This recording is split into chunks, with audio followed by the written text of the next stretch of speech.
So I had a dream the other night that I feel like I want to tell you guys because it's kind of into the spooky side of things, but also it's because I really don't dream that often, and when I do, it's kind of always that haze of not remembering what happened or only remembering like shapes and colors. To be fair, this one was kind of the same way because I don't remember all the ins and outs of the dream, but as the days have gone by, I've been able to piece together certain things and understand why certain stuff was happening, or, you know, what certain things were that I couldn't make out prior. But nevertheless, I had a dream, and I don't know, it's one of those that it should have been terrifying. It should have been one of those things that, you know, maybe rocked me to my core, or, you know, made me, I don't know, feel insecure about being in a dark place or different things. But ironically, it didn't. So what I was able to piece together was this, and it's, I mean, because really it all just comes down to a moment in this dream, but leading up to it is that what I remember is that I was in a high school or a middle school. I was in some kind of school setting, or at least there were hallways that looked like there were lockers, or, you know, there was something to that effect. Because isn't it weird in dreams whenever you're like, oh, this must be this, but you don't really pay attention to the fine details? That's honestly why I love liminal space. It's why I love Kane Pixels or any of these other channels that do backroom stuff, you know, because it's such an interesting vibe, especially when you find those good 90s ambient playlists. Oh man, that's so good. I use those at work all the time. They actually help me a lot to focus and to really get rid of anxiety. Maybe it's just a thing that, you know, happens for me because I love nostalgia of the 90s or something, and I find a lot of comfort in it. But hey, maybe it'll work for you too. I'll try to remember which ones that I use, and I'll put them in the description below if they help you out. Heck, maybe you'll find something new for yourself. Maybe you'll find that it helps you. Back to the dream though, is that I remember that I was running. I was running from something, and I remember being full of fear and just not knowing what exactly was after me, or not knowing why I was so afraid. Now, I will say this, is that it wasn't like running in sand or running in, you know, liquid or whatever, like, you know, when you have that, like, in dreams where you're trying to get away from something. Like, I was in full sprint. I know for a fact that I covered a lot of ground really, really fast. From lockers to locker rooms to classrooms to gymnasiums, I went through so many different iterations of running from this force that was after me. Days go by after this dream, and it finally hits me, and I remember I told Crystal, I said, I know what I was running from. I remember now. And it really wasn't the fact that I even saw anything chasing me, but I knew. It's one of those dream things. You just know that this is happening, right? What I knew was that I was in Garth Ennis's universe of Crossed. And that's something that if you have seen The Sadness, or if you've seen any movies or fiction that's close to it, you'll know how terrifying that universe is and how much it just surpasses the idea of zombies and infected. It's a horrifying universe to be in. Massive trigger warning here if you're going to look up anything about Cross, because it is unbearably disgusting and depraved. I cannot deny that the stories are fantastic that are written into these comic series. It's honestly, if you've watched The Boys, you know for a fact the type of thing that you're going to be getting into, because it's from the same guy that wrote that comic as well too. More so to the point is that I know that I was in that universe, and strangely enough is that I didn't even think about that universe or those comic books for well over a month. That's the one thing that really gets me about dreams, is I don't understand why your subconscious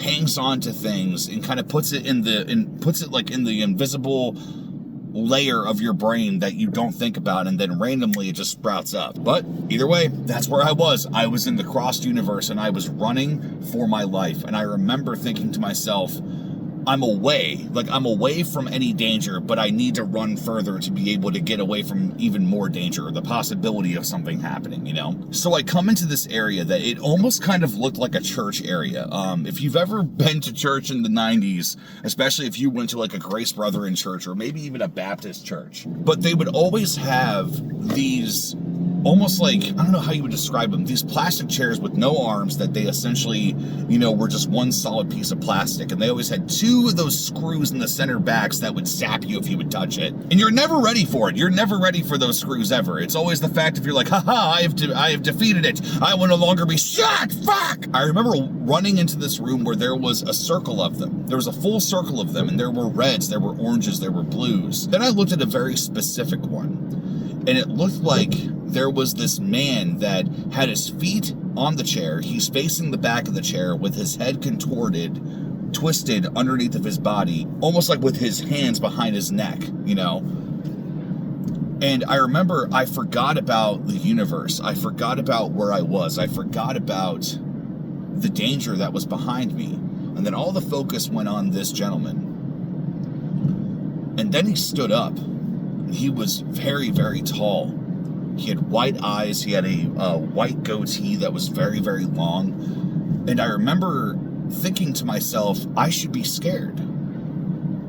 I should be scared right now. I'm surrounded by fear. I'm surrounded by a horrifying universe to live in. I'm surrounded by negativity and despair and bleakness. But for some reason, the white-haired man didn't scare me. Now, that's not to say that if you saw this guy at the foot of your bed at 3 o'clock in the morning that you wouldn't squeal like a bitch, because trust me, I definitely would. But I remember thinking to myself, because like when you know that you're dreaming, you think to yourself, where did this come from? Why am I seeing this? Why am I experiencing this? What's happening? The other thing to note too is that he spoke.